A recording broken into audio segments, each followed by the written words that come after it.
Evening, everybody. We're going to give it 30 seconds. Just there's some people jumping on now, and we'll get going.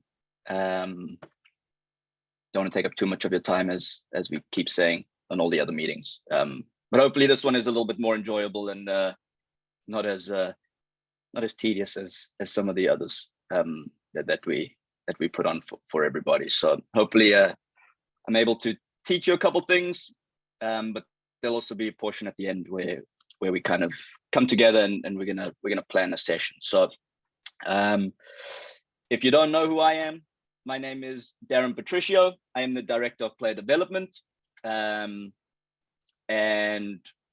I basically oversee the entire recreational program. So right now in the fall, it's 6,400 players. Yep, 6,400. And I think we have over 850 coaches. So first off, thank you to all of you that have taken the time to jump on tonight. But more importantly, thank you for giving up your time, whether it's once a week in the minis program, or twice a week with kindergarten rec 1, or 3 times a week in our older programs. So hopefully my other staff members, Mac and Karen and Ashley, have mentioned their appreciation too. I think they have, but our program literally cannot exist without you. So to those of you that are first timers, welcome. Hopefully you stay and we don't scare you off. For those that are joining us again, thank you for coming back. Hopefully we're doing something right and nobody had to twist your arm to get on the field with your kids and help out all the players that we get onto the field. So just in these first couple of minutes, I apologize if I'm a little out of sorts. I'm trying to get the wait list going or the weight room going. Plus I want to get out of here as quick as possible. So just so a quick rundown of what we're going to do today. I'm going to teach you a little bit about or show you our framework that we put on for our club. Last night, for instance, we had all of our U9 to 12 coaches in our travel program came together, went through the framework before the season, came up with some great ideas for our travel kids. And we use the exact same framework to put on the sessions that we provide you, which is in the coaches education page on our website, but also hopefully this is just another way and another tool for you to look at if you are planning your sessions. Use ours if you want, use yours if you want. If you come up with, I've said this many times before, if you come up with something great, share it with me and we can put your session on up on the website for everybody to use. And so we're going to run through the framework in the beginning. Yeah, there's a couple slides. We're going to go through some important stuff. We're going to work on some formations and how we break down to how we get to our session plan. And then at the end, we're going to log on to our sports session planner, which is the tool that we use as travel coaches, and all the sessions that are in the coaches education page. Where you can, you guys don't have access to it. Unfortunately, there's just too many of you, but to the actual site. But that's the tool that we use and the website we use to put those sessions together. And hopefully we can collaborate a little bit. There's almost 100 of you on here. So hopefully there's at least one of you that jumps in and throws out some ideas, and we're going to create a session at the end that we will then put on this weekend. So either myself in the Rec 1 or one of our other staff members that's doing our other coaching staff members that's going to be running one of the older groups. You might see it there, depending on how high level we get out here. So hopefully everyone takes some notes and we're ready to go. So I spoke too long in the beginning there. So let's get going. Quick, when we start every meeting, quick. Our mission statement, right? Developing champions for life. It's not just about the kids on the field. Only a handful of them are going to keep playing after school. So within our program right now, I mentioned 6,400 players in our rec program, plus 1,200 travel players. It's a lot of kids, and only only a few are going to get to play in college next year. So there's a lot more that goes into it than just producing good soccer players. We want to produce good kids and good adults and good human beings. Our core values: fun, fairness, stewardship, integrity, and teamwork. Right. So within the core values go into our mission statement and everything that we put onto the field. So just a quick background of the key points that we worked off of when we created the framework as a technical staff. There's 5 of us right now who put this together. Those that know Dan Rabin, when he left, he was also part of it. So but this was something that I felt strongly about and put this together, and us as staff members thought that these five objectives were key parts to it. So those again go along with our core values and our mission statement, right? So we wanted a growth mindset in all the players. We didn't want them just to come to training and think, right, I'm here just to be on the field because mom wanted me out of the house. We wanted a growth mindset for them to learn. We wanted a resilient spirit so that if something doesn't go right, they can then learn from that and hopefully get better. We want everybody to be comfortable on the ball. You can see how that's not in point 1 or 2. These are in order of what we felt were the most important things. So we want players to be comfortable with the ball. We want them to have the technical skills and tools, and we want to provide everybody with a safe environment. Right? Maybe that one can be at the top. We jump back and forth where that could be, but hopefully within all of those top 4, we're creating a safe environment for everybody to feel comfortable. Which again then could have a great could have nothing to do with soccer, right? Or it could have everything to do with soccer, depending on the kid and where we go. So our club pathway, as you all know, recreational. Again, I'm going to mention it again, 6,400 players. Our club doesn't exist without you, without the players. That's our foundation of our club. Then our travel program, and then our elite programs, which is from U13 and up.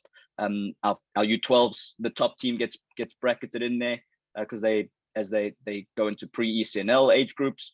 But that's our club pathway from 3 years old, 2 years old actually, for our Monday minis, our mommy, daddy, and me program, all the way up to U19, and then our college players come back in the summer and spend some time 6 weeks playing in the Pro 23. So we have everything from 2 to 23, and then we have our adult league as well that goes into that. So hopefully the players all keep coming back and playing.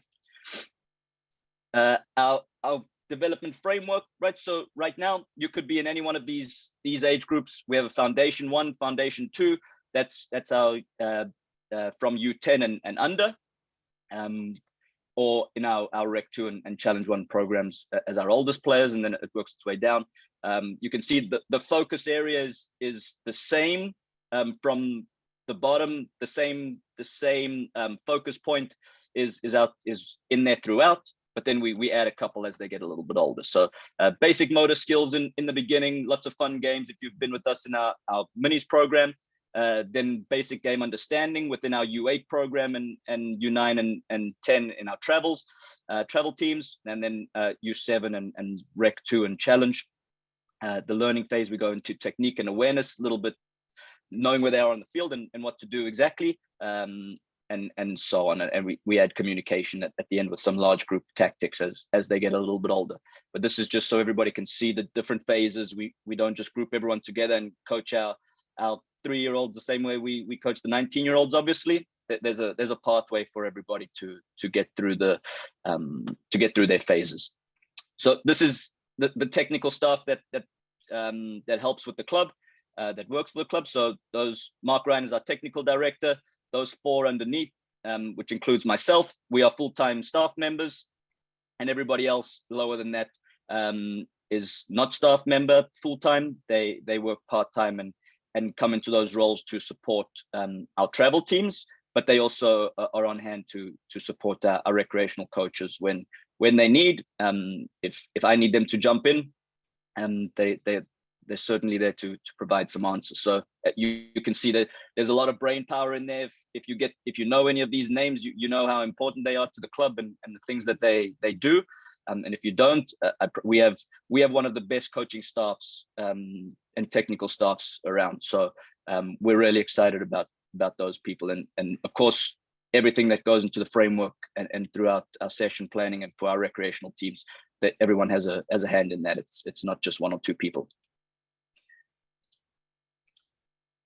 Right, so in our style of play, first off, when you start preparing your session, you've got to know what you're doing, right?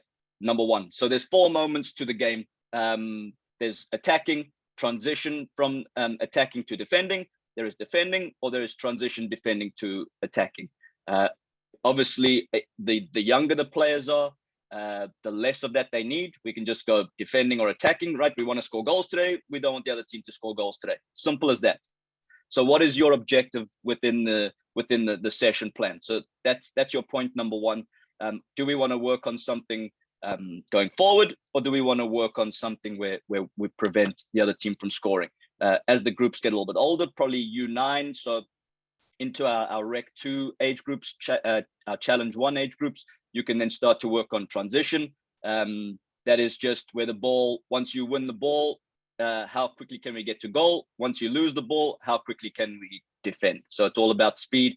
And in those U8, U9, U10 age groups, the whole game is just back and forth, up and down. Doesn't matter whether you are U9 top team, which is the one I coach, or whether you are in a minis kindergarten session or a Rec 1 session. The whole game is just back and forth. There's no real tempo to, or different types of tempo. There's just one tempo as quick as you can, go up and down. So we can start to work on some transition moments within those phases. So that's our foundation phase. So that's your core. Get that down, know what you're doing, and see, then we can start to build on different areas. So if you decide to do an attacking session, right, these are our 5 principles to attacking as a club. This is from our U8 Academy teams on our travels, and then all the way through our travel side to our U19 ECNL teams, right? So everybody has the same principles, regardless of what level they're at, whether they are a top team, bottom team. Some age groups have 6 teams within their age group.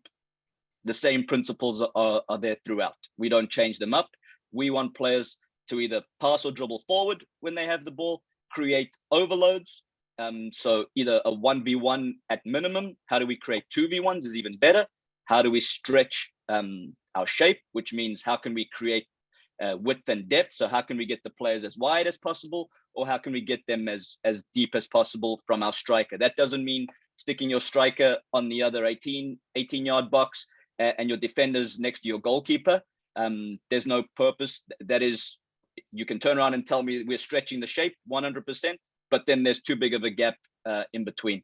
So we're unable to then create 2v1s.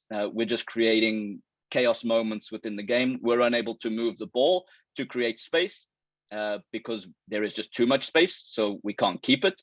And then we can't use space for those triangles, again, because the space is just too big. So keep your groups close together. I know sometimes it's tough.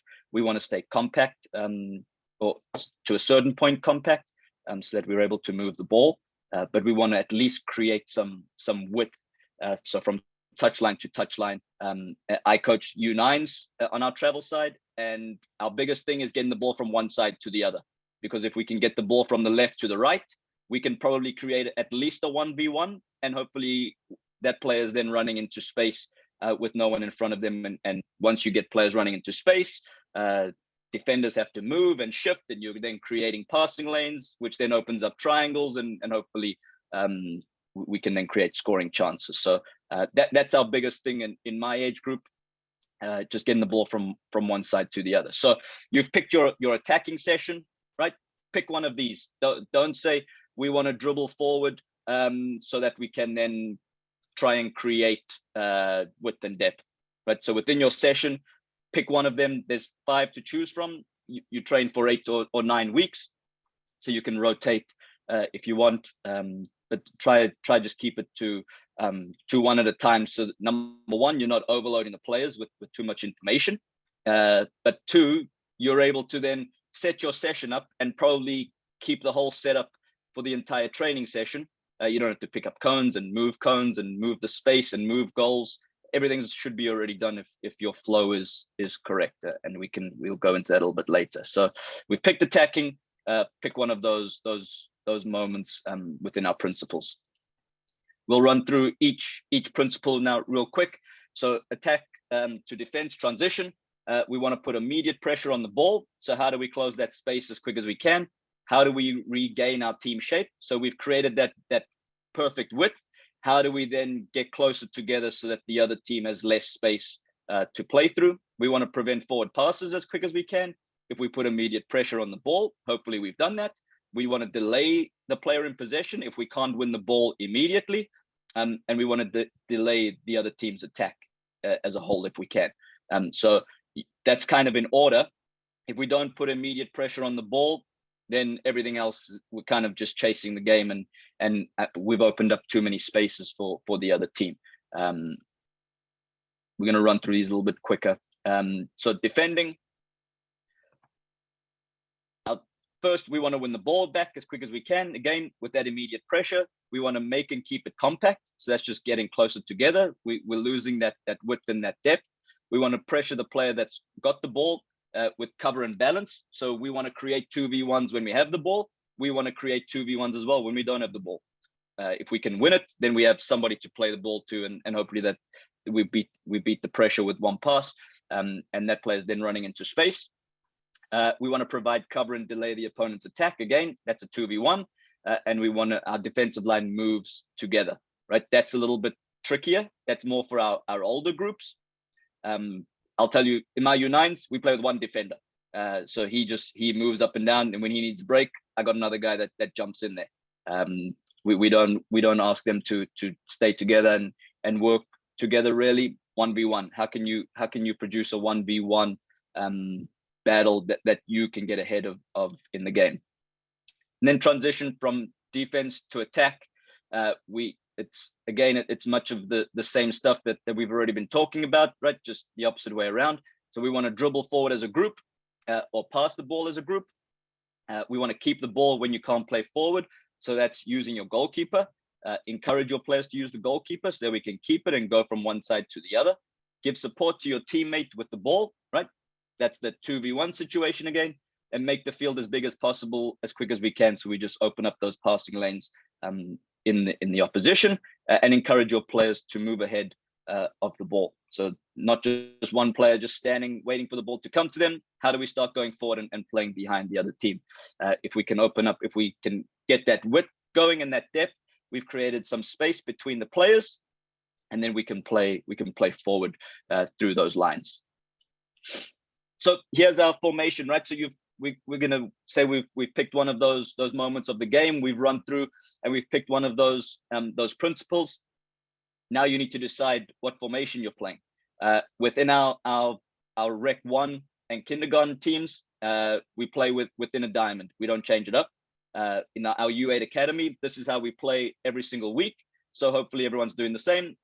This creates width and depth without too much hassle on the small field. Every other age group has at least 3 formations that we give our travel coaches the opportunity to use. So we have 1 primary, and then we have 2 secondary formations. So within our foundation phase, our U9s and 10s, our 7v7 areas, it's a 1, 2, 3, 1. Again, you can see we still kept that big diamond within the shape. We've got our width and depth, hopefully, as soon as we win the ball. And don't worry about the numbers too much if those just represent different numbers. So we're not saying go play left midfield. We say go play 11, or as you'll see as we go on, there's 11, there's a 3 as a defender. But this is our primary formation.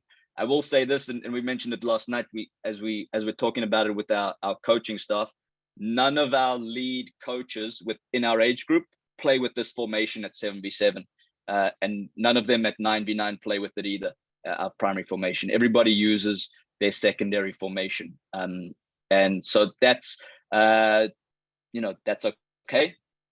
Pick what's right for you and your players. I have good enough defenders that I only need to play with 1 in the back. So we may play with 2 at times, But you'll see the next formation I believe is the one that I play in. And you can see technique is the only thing that we're really focusing on to push on the players. So this is the formation that I play personally. I like it because we can create overloads in the middle with our two center midfielders.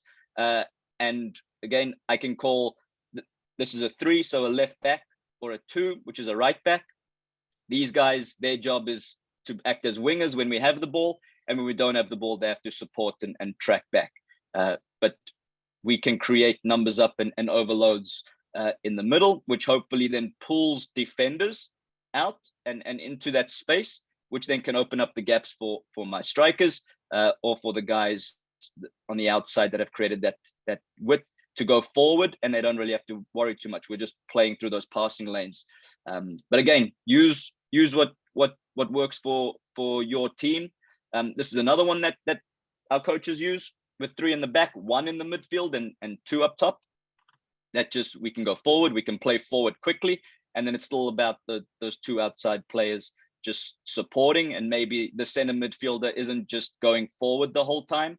They're a little bit more balanced, and they can sit and wait for the right moments, so that they can there's no transition moments, right? Which again, in our 7v7 teams, there's a million different transition moments. I see there's some things in the chat there. I'll get to them at the end. Sorry, I don't want to get sidetracked here. So with our 9v9s, again, our primary formation, we have 4 in the back, goalkeeper, 4 in the back, 3 in the midfield, and 1 striker. Again, the 2 outside guys, or the 2 outside players are asked to go up and down non-stop. Now, obviously that's tough. So you need the right players and the right personnel and the right group of players to go in there. The next formation, 1-3-4-1. This is probably the most used within our 9v9. This is what our boys league coach uses. He likes 3 in the back, nice and narrow. So they're almost like 3 center backs, and the 2 outside players are just up and down non-stop until they can't do it anymore. And then he gets them out and the next one's in. But we should still be able to create numbers in the midfield with one of these 3 stepping up and getting in front of the striker from the other team, so we can intercept passes, and then we have 2 players covering plus the goalkeeper behind. Right, and you can see we work on technique, but then we also add some awareness in there. So can we be aware to step in front? Can we be aware for at least 1 player to be behind the striker, and then our striker, the number 9, getting into the right spaces. Within our 11v11 teams, we play 1-4-5-1. That's our primary formation. Right? It says 4-3-3, but it turns into almost a 5. And then again, the 2 outside players, we just push them on. So now we have one on the right, 1 on the left, up high, and 1 on the right, 1 on the left. That's a little bit deeper, but the 7 and 11, as you see it, are asked to go up and down, same as the 2 and the 3. So different moments, takes a lot of energy. Obviously, the field's much bigger. So again, we can create overloads, but as you can still see, we create that big diamond now. So our shape from our Rec 1 teams or our U8 Academy teams with those 4, you can see how it translates now into our primary formations. And we've added communication into what we ask those players to look at and add to their focus areas as well. One of our other formations is a 1-4-4-2. Again, so now we have 2 players up top who can share the workload a little bit. 2 in the midfield. So these 2 need to probably be really good players that are able to play longer passes and switch the point of attack a little bit quicker. With 3 in the middle, you're able to get away with it a little bit more. But those 2 in the middle need to be able to dictate the game, so that we can get the ball from one side to the other, like we want to. And then within our third formation that we use is 1-3-5-2. So we just create those overloads again in the midfield, but now we have 2 strikers up top. So depending what kind of players you have, if the 7 and the 11 can go up and down all day long, then great. But obviously, if you're playing 80, 90 minutes, that's tough to do. So you got to have, again, the right people to play in there, the right personnel, and probably the right people in the back that are able to move and shift to the outside when and if needed. Okay, so we're going to go into Sports Session Planner here. I'm going to stop sharing this screen, and we're going to just quickly let's get in there. New share real quick. Let me get out of here.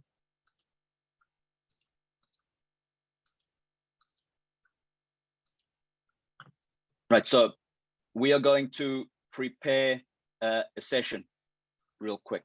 Let me stop that.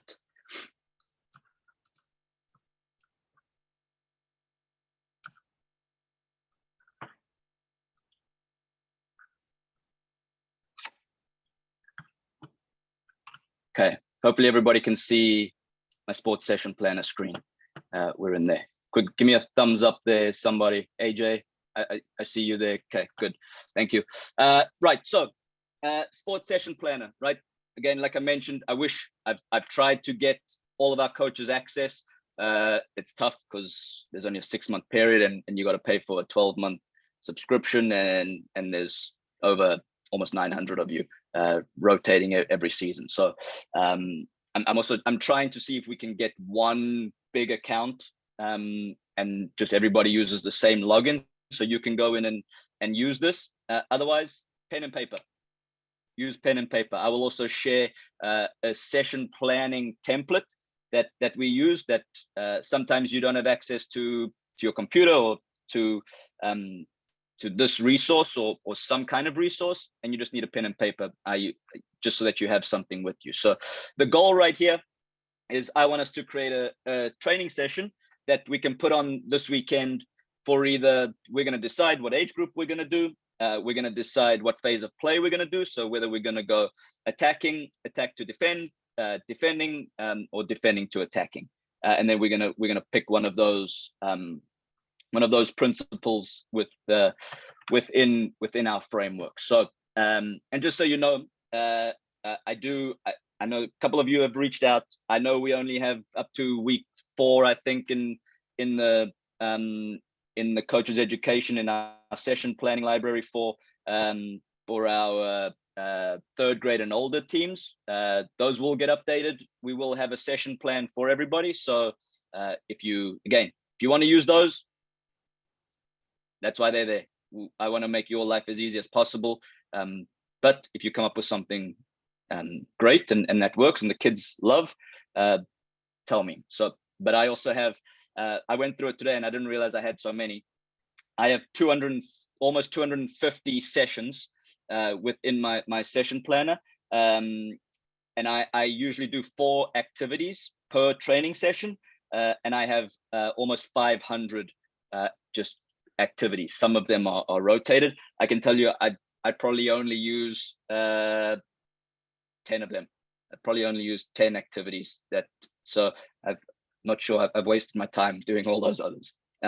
But I say that because I have different resources for you. So if you think your team needs something specific and you want to try and work on something because you have a group of players that are able to do it, let me know. I have tons of resources for myself, but then again, our technical staff has tons of their own sessions as well. Some of them are very similar because we think very similar within the framework, but we have probably, if I've got that many, we've got thousands of sessions for you to use. So reach out. So we're going to go into we're just going to create a pure session real quick. So I need somebody, what age group we're doing. Anybody, we're going to build a session real quick of 4 activities, something that we're going to do this weekend. 3rd graders. 3rd grade. Okay. Right, there you go.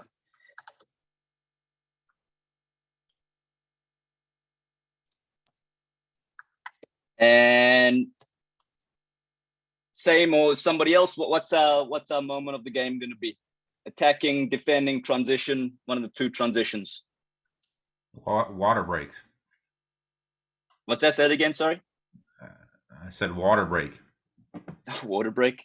Attacking. Let's do an attacking session, Darren. Okay, let's go. Attacking. Right. So we like to do 4 activities within our session. I know this weekend we have, it'll go by quickly. We'll probably only do 3. So this ignition game or something in the beginning. Does anybody have any good ideas of some kind of an ignition game that we could use, or something that gets the kids going as they start arriving?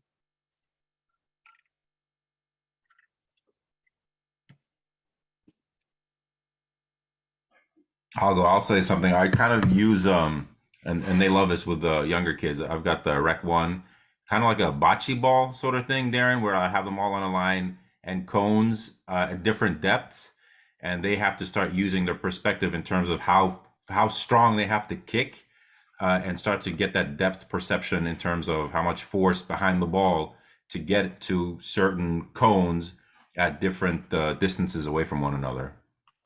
Yeah. Okay.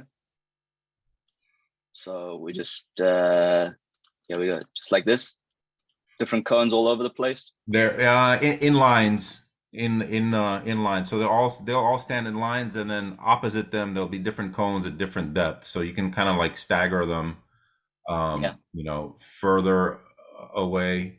So the kids will all stand in the line, and they'll kind of just go down the line and take shots. Okay, yeah, I got you now. And yeah. Okay, we call this bocce ball. Yeah, I mean it's kind of like that. Something. Yeah, similar to it. So this starts just to get them in the habit of like with their footwork in terms of how much power they need to get the ball, that distance to another player. Yep. Okay, let's there we go. Let's just use 4 for now. Every player's got a ball. Yep, every player's got a ball.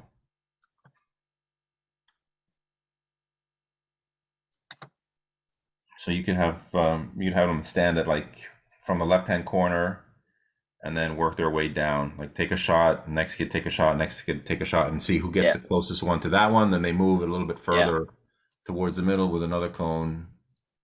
Okay. Yeah, that's pretty cool.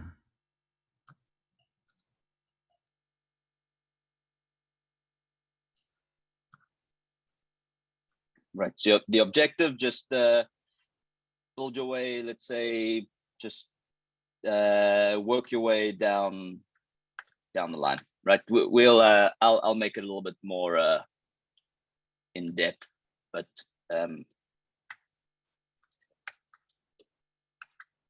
then with the cones, they'll only have like 1 cone ahead. So like on the left hand side, you have like 3 cones there. There'll just be 1 cone close to the ball, and then by the second red dot, there'll be a cone further away. And so there'll only be like 4 cones. Okay. As they go 4 down. cones total. Yeah, 4 cones total. And like different sections, to call it, or different zones or whatever. So 4 red cones on the field total. And I like the staggered, like one that's pretty close, one that's really far. Okay, I'll go in and delete those. I'll make a note here to change that up. Right. How long do we do our ignition exercise for, or activity? Anybody? If we only have an hour. 6 minutes.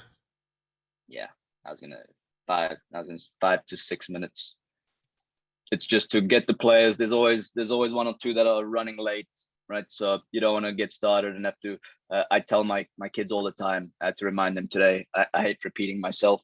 So this just that once you do this once, they'll all know what's going on, and they can figure it out once there's more, right? So we'll add that description in there. Any key points that we want to work on, anybody? Or you keep going there?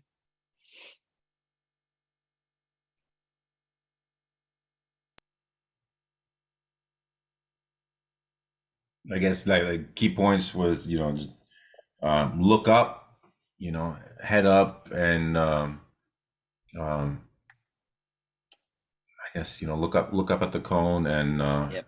and get the ball as close as you can at each zone.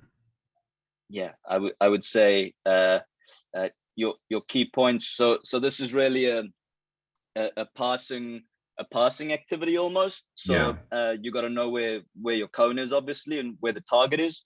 I would say we got to work on getting let's just our standing foot next to the Plant, ball. yeah, planting, yeah, Yep. yeah. I would say use the inside of your foot, because it's easier to judge the depth and control that weight of pass. And I would say that's enough for right here. So I'll go in. I made a note here to adjust this. So right there we go. Bocce ball to begin with. So based on we're doing attacking based on our ignition game. What would we say is our one of our principles that would be working on in today's session? Anybody? Right, they were passing or dribbling forward. It was to create numbers up. So hopefully we can create 2v1s, but at least a 1v1, which is kind of dribbling. We want to stretch the space. So our width and our depth. We want movement off the ball to create space, or we want to utilize that space to create triangles. So within that, one of our principles that we're working on, what do we think it is? Accuracy. Okay. Like during ball movement, accuracy, like to keep it within, if the 2v1 and not give it up, not to, over kick or undershoot, Yeah. So that would be one that ties into that prior exercise. Yeah. Is that what Yeah. you're asking for, kind of thing? Well, I would say so. I think that's a coaching point and one of the key points at the end. But I think now we would probably say this is a passing or a maybe or dribbling forward in that category. So we can pass forward once we win the ball. So it's probably it's a passing session this Yeah, week. So passing. maybe Yeah, some yeah, both, possession. We can add some goals right into the session. So maybe we'll change it up here, and let's use this field setup right here. So I would say because of our bocce ball, I would say we're working on that pass. Our objective is to play the ball forward as quickly as we can, right? It real quick, Darren, because you're teaching attack here, right? Would you want to set this up in favor of attack, right? So have 2v1s or 3v1s. Yep. To teach the kids, hey, that defender's coming at one of you. Yeah. Keep looking up, pass the ball forward. Exactly. So I would say we always, like we said, point number 2 in our second principle is how do we create numbers up, right? It's everything we do. So if we're teaching the players in that first activity to play the ball forward with some kind of depth perception or some kind of technique that they don't overhit the ball or underhit the ball, we want it to be as perfect as possible if there is a perfect pass at third grade recreational level. But yeah, we want to create numbers up so that there's no players. There are players that can make that run forward. So we want to set up hopefully with a goal. Hopefully all of our third graders will have a goal. Hopefully all of our teams will have a goal that's set up on the field for you. But we want to set it up. Probably we're attacking, so we want to set it up in this half of the field. We might even let's use this one. Let's use this shape right here, and then it's even. So we're going to play the ball forward as quickly as we can. Let's go to create a scoring chance, right? Everybody wants to have fun. Nobody plays the game to defend. Everybody plays the game to score goals. And I was a defender, so I promise. Right, so there we go. Play the ball. Our second activity, probably, I would say maybe 15 minutes. So that gives us 25 minutes or 20 minutes of games. Anybody got any ideas for some kind of session where we create numbers up going to goal that they want to share?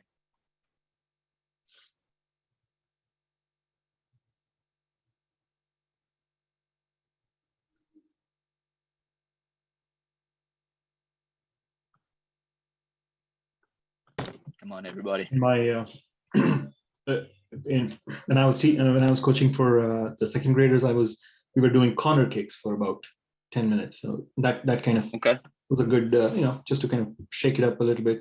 Have one person start the kickoff from the corner, and then the others jump in. Yeah, I mean, I would say I can tell you I don't practice corner kicks at all. Some people do. I would use that as your ignition activity, because you can have one player arrive and they can take the corner kick and you can be the person scoring the goal, or you take the corner kick and they can score. Once the next player arrives, you have one player now, you can get out and one player can take it. One can score, they can rotate. As three come in and hopefully then everybody starts arriving and we can have a little game going of just corners. So I would say use that idea as your ignition activity, because you only need one player, and if you're on the field, your son or your daughter's probably with you. So that's where I would use the corners. I don't know if I'd use it so much right in here, but obviously it's important. There's second grade, third grade, you could have 10, 15 corners in a game. But if we're trying to create numbers up over here, I would say just we're going to use the 18-yard box, the width of the 18-yard box, and just get some cones out. You'll all receive some cones, obviously, with your equipment, and we just make one big area over here, right? We'll add some players. Here we go. Let's change the color here real quick so we can see it better. Let's say we want to create just a 3v1, right? It's third grade. It's the first time that the third graders are now going to play on the bigger field coming up. So next week will be their first training session. And let's just go 3 players versus just one defender. Let's remove that one, change that color.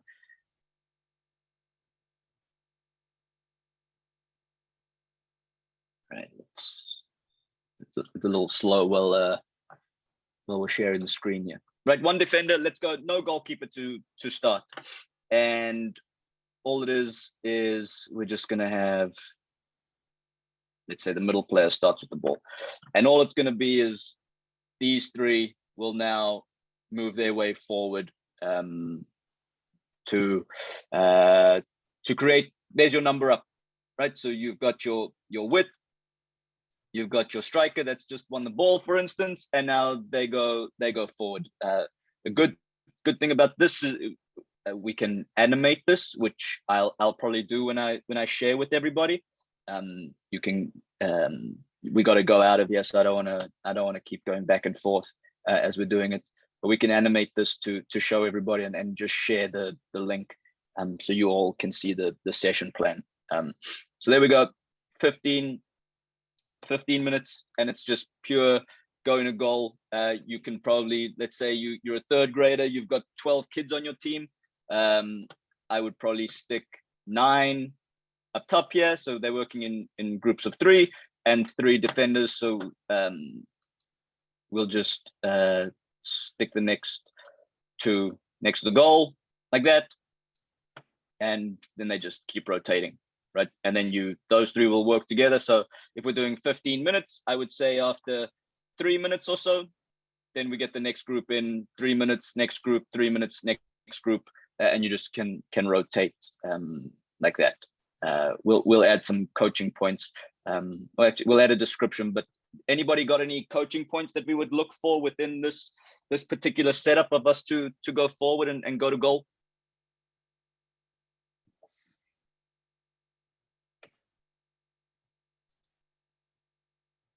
moving the ball forward, passing the ball, either dribbling or passing. Yep. So I would say, I would say first player on the ball dribbles forward, right?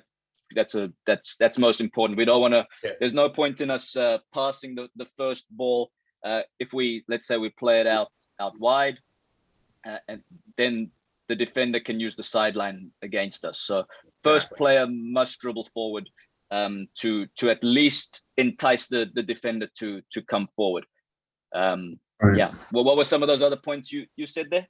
The other kids have to flank the player with the ball. That's really important. A lot of the kids, when we started coaching them, one player would take the ball forward, but essentially that player would be by himself. And so it was a struggle trying to get them to understand that once the attack was happening, the other two, or at least one of them, had to flank the guy with the ball. Yeah. So stay wide, right? Keep your width. Well, one thing I remind my U9s about is you don't have to chase the game, right? The ball will find you. If you are in open space, and I'm lucky, I'll be honest, I got a really good group of players who they're very intelligent in what they can do at such a young age. But the game will find you. Don't chase the game, because the more time you spend chasing the game, the more tired you're going to get, and the less time you're going to spend on the field. So keep your width, stay wide. The ball will come to you. I would then say, can that player take a touch to beat the line of pressure? So that just means, instead of receiving the ball and being still, how can that player now take a touch towards goal? And if it's a 3v1, it can be a pretty poor touch, to be honest, and the player that's receiving it can still get it. So receive with your back foot, which means the player on the right receive their back foot would be their right foot, and the player on the left, their back foot would be their left foot. It's just the foot furthest away from the goal. Back foot, and that then allows that touch probably to go forward. Receive with back foot to go forward, and then I would add one more point, and probably the most important one is score. Hit the target. Shoot when you can, right? Spelling's not great today. I think it's the amount of time. It's a little glitchy on my end. Hopefully you guys can see it properly.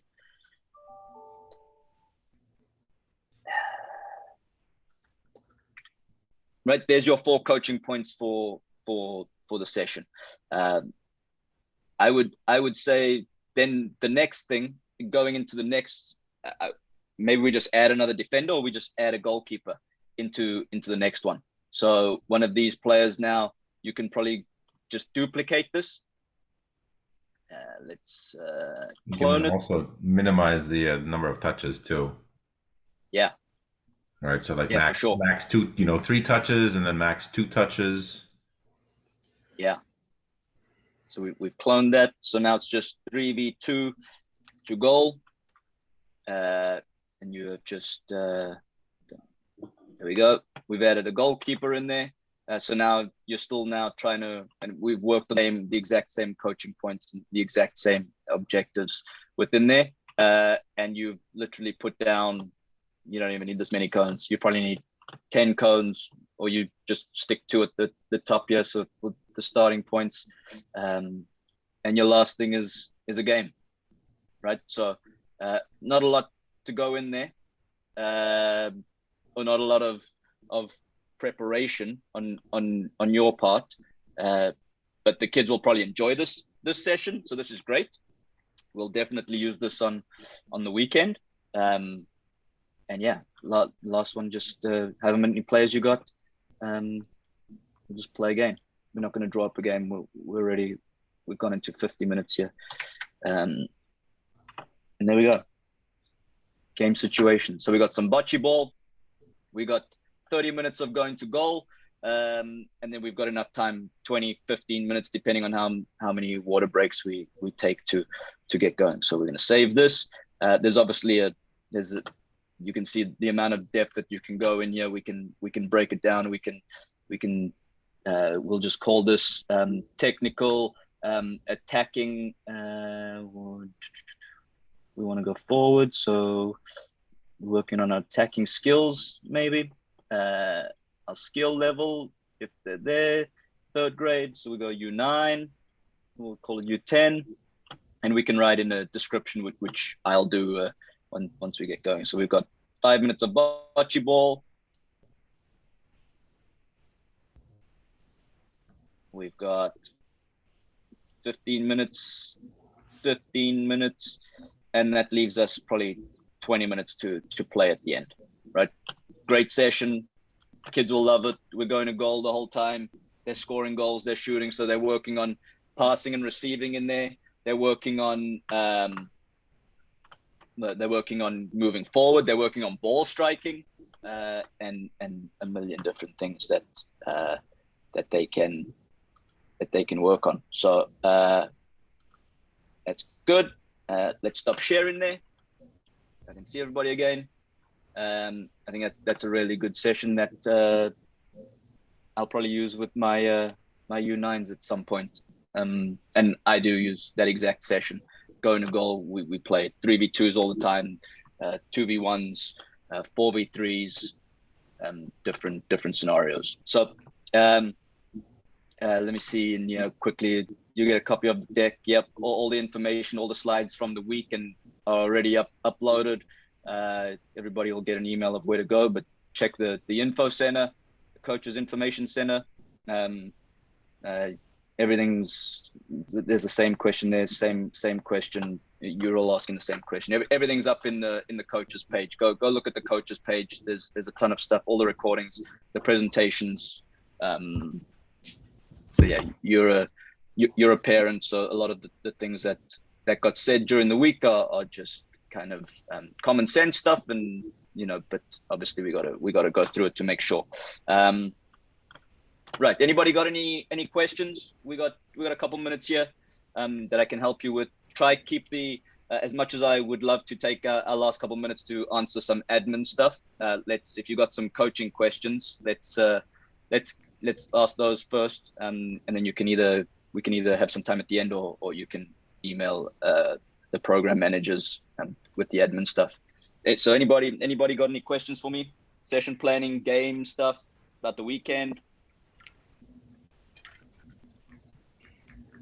I noticed that the coach clinic this weekend on Saturday, I think it was originally supposed to be from 11 to 12, and then I think I saw an email saying it was going to be from 9 to 1. Is that being broken out, or? Yeah, that's different age groups. Our youngest groups go first, and then we just work our way. Again, all the information will be shared tomorrow in another email with all our coaches. Otherwise, in the coaching information center and coaches education page. But it'll be our minis first, our Rec 1 second at 10 o'clock, our 7v7, 9v9 groups, and then our 11v11 groups will be able to watch a travel game at 12 o'clock, and we will do some in-depth some analysis on the game, and get some information from the coaches themselves. So if anybody wants to jump in there, you're more than welcome to stay until 12 o'clock and watch that 1 o'clock if you're in one of those younger age groups as well. 5th grade switches from quarters to halves. Yep. Go take a look, Stacy. Go look at our again in the information center. There is breakdowns of how you can list out the players, and we break down the substitutions for you. So you just rotate those players each game. So if you have, for instance, a group of 14, there is a template where there are 14 players, and you just list them out, and you can see when they should sub and when they who should be on the field at what times.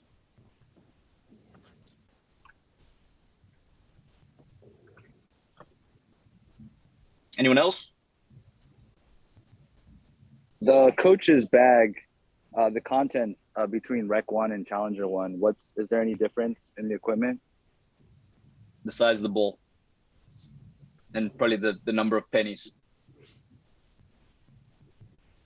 Otherwise, everyone gets the same stuff. Only the preschool 3 and 4 teams don't receive actual equipment because the trainers will have the equipment.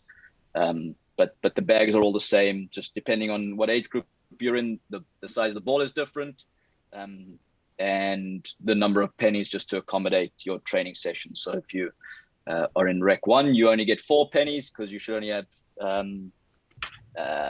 8 players. There's no need for any more. And if you're older, you obviously have more players on your roster, so you need some more.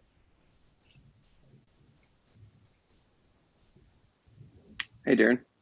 Yep. Hey, it's Chris Tomlinson. So last year had a U12 team and a second grade team. This year, 6th grade, 3rd grade. One of the things we worked on last year is expanding and contracting shape for attack or defense. And one of the things I saw the older team, the 5th grade team, struggling with is staying home in positions. They would kind of wander off. I don't want them to be overly rigid, right? I want them to be able to move. But any tips on helping reinforce the concept of staying home, staying in your shape versus wandering off? Yeah, I think probably the first thing is just putting on training sessions that repeats that information and makes them comfortable with the information. The hardest thing for them would be to hear you say it, but not have practiced it at all during the week. So that might be a problem. But also then just making different zones on the field. So players have to be in certain areas of the field at certain times, and hopefully you can then see which players in training are wandering more than others across the field, because they're supposed to be in the zone closest to the 18-yard box and between the 18-yard box and the halfway line, for instance, and they are at right wing. That's obviously a problem. So setting up different zones, having them practice it, repeat it. It's not something that you can probably do once and will be okay. It's something that you got to just keep going and going and going. I mentioned my U9s are very intelligent, but when we watch, we're lucky enough to have some game film. And at one point I had 6 players within probably a 20 by 20 space, right? So that happens. You just gotta keep reinforcing it, keep reminding them, and eventually one day it'll just click. One day it'll happen and you'll go, holy moly, we didn't even do that this week. We did it. Right. Yeah. Sounds good. Thanks. Okay.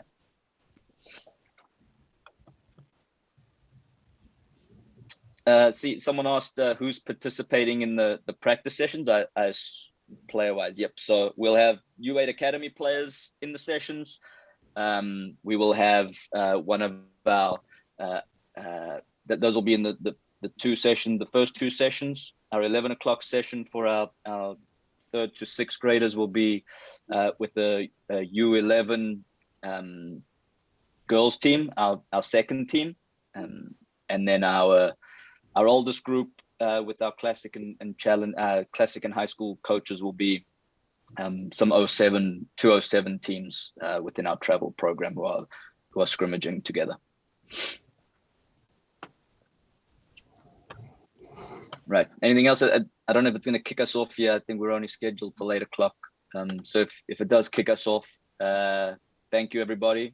If not, we'll try keep going here as long as possible. If we do, just email me any questions you have. But does anybody else have anything else for the group? For me, should I say? Darren, Mary Kruger had a question regarding the trainer for the younger age, the 4-year-olds on Saturdays. I presume you want to answer that for her.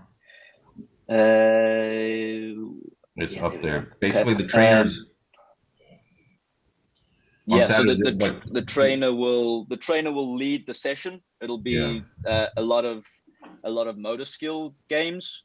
So probably in the fall, there won't be a lot of actual soccer scrimmaging, unless you put together a phenomenal team and players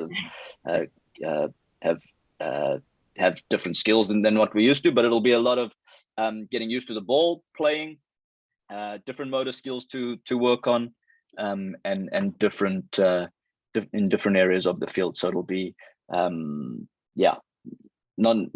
probably not soccer specific, but everything will involve a ball to some point. So lots of running around, jumping, but with a ball.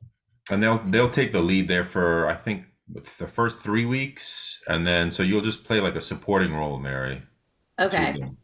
Yeah. So if you're in the preschool 4 age group, you'll have a trainer for all 7 weeks, from pre-K and up. Pre-K and kindergarten only 3 weeks, but if you're preschool 4, all 7 weeks you'll have someone on your field.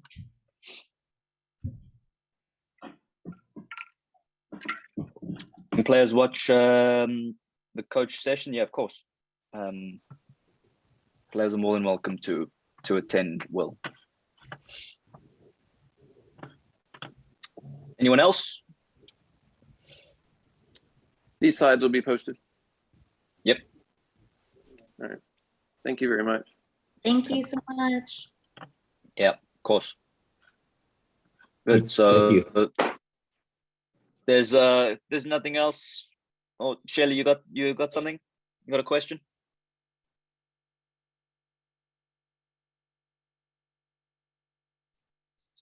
Nope. Yeah, if there's nothing else, hopefully, I know I kind of sped through that a little bit. That we went in a little bit of depth there. That took a little bit longer than I thought it would, but I'm glad. So hopefully you have a little bit of an insight into what it takes to put on a training session and build a training session. And again, everything's online for you in the coach's education page. There's session libraries in there for everybody. Our pre-K teams and kindergarten teams, Mac Brody will share a session with you every week, as well as what the trainers will also get a session. Whether it looks like that is different. It might not look exactly the same. If you need help with anything, let me know. If you have something great, let me know. We can put it into the sports session planner for everybody and share it. Yeah, hopefully, again, thank you everybody for volunteering your time to our program. Again, numbers, our program doesn't exist without you. As much as we would like to give everybody professional coaches and the resources that we want, it's really tough. So I appreciate everybody's time, and hopefully we make your life a little bit easier if you need it. But we have to support. So get in touch with me if you need anything, any on-field support, let me know. Any admin support, get in touch with our program managers, and they're happy to help. If they can't help, they'll let me know, and I'll help too. But yeah, I appreciate everybody's time. If there's anything else, just send me an email. I'll put it in I'll check on the website. My email address is everywhere. Every rec page, I think, somewhere. You can get in touch with me. So don't call me. I'll tell you, I should have led with this. You can call me if we need to, but email is the best. I'm on the field literally every day of the week, sometimes till 8 o'clock at night. So every now and then I need a little break to give my kids a hug and say hello to my wife. So if you need me, email is the best way. And if we need to chat, we will definitely jump on a call. But just send me an email. I can help you as quick as I can. But appreciate all your time tonight. Hopefully I'll see everybody on Saturday. Come ready to. Hopefully we'll put on a good session with those kids for everybody, and we teach you a little bit more. And come with your questions. I'll be around all day Saturday to answer anything at any point. So thanks everybody, and yeah, see you Saturday. Good luck for the season. Thank you.